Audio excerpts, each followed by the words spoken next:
সাম্য খুবই অসময়ে আমাদের ছেড়ে চলে গেছেন। যে সময়ে তার নতুন একটা জীবনে পদার্পণের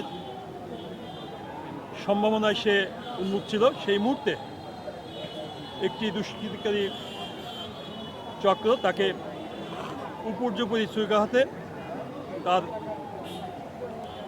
শিরাগুলো কেটে ফেলেছে এমনভাবে যাতে অতিরিক্ত ব্লিডিংয়ে তার মৃত্যু হয়েছে।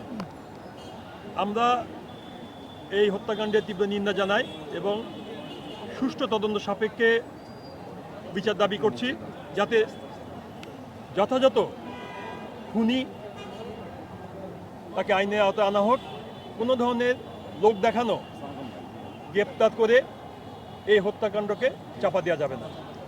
পাশাপাশি আমরা বিশ্ববিদ্যালয় কর্তৃপক্ষ, সমস্ত সাধারণ ছাত্রছাত্রীদের যিনি অভিভাবক,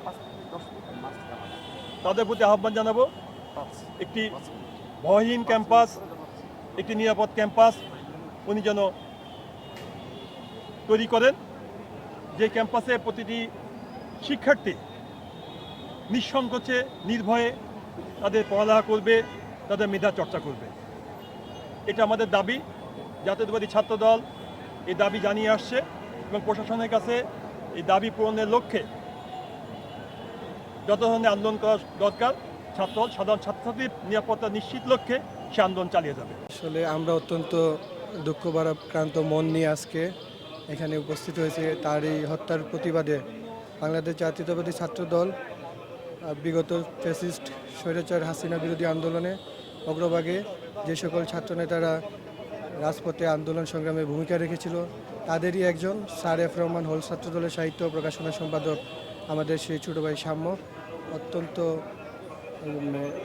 অত্যন্ত ন্যাক্কারজনকভাবে তাকে যেভাবে হামলা করে হত্যা করা হয়েছে, আমরা সেই হত্যাকাণ্ডের তীব্র নিন্দা জানাচ্ছি।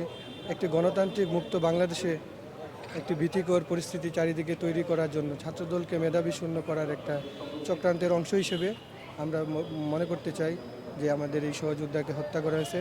তার পূর্বে আমাদের প্রাইম এশিয়া বিশ্ববিদ্যালয় ছাত্রদলের আরেকজন মেধাবী শিক্ষার্থী পারভেজকেও হত্যা করা হয়েছিল। আমরা এই পরপর দুটি হত্যাকাণ্ডের বিষয়ে অত্যন্ত উদ্বিগ্ন।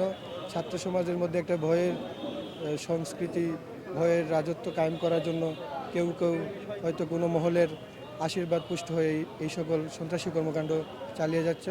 আমরা বাংলাদেশ জাতীয়তাবাদী ছাত্রদল বেসরকারি বিশ্ববিদ্যালয় শাখা সকল হত্যাকাণ্ডের বিরুদ্ধে তীব্র প্রতিবাদ জানাচ্ছি এবং অবিলম্বে খুনিদের দৃষ্টান্তমূলক শাস্তির আওতায় নিয়ে আসতে হবে। একটি দ্রুত ট্রাইব্যুনালে বিচারকে দ্রুত ত্বরান্বিত করে একটি দৃষ্টান্ত স্থাপন করলে পরবর্তীতে কেউ যেন এই ধরনের দুঃসাহস দুঃস্পর্ধা দেখাতে না পারে, আমরা এটা বিশ্বাস রাখি।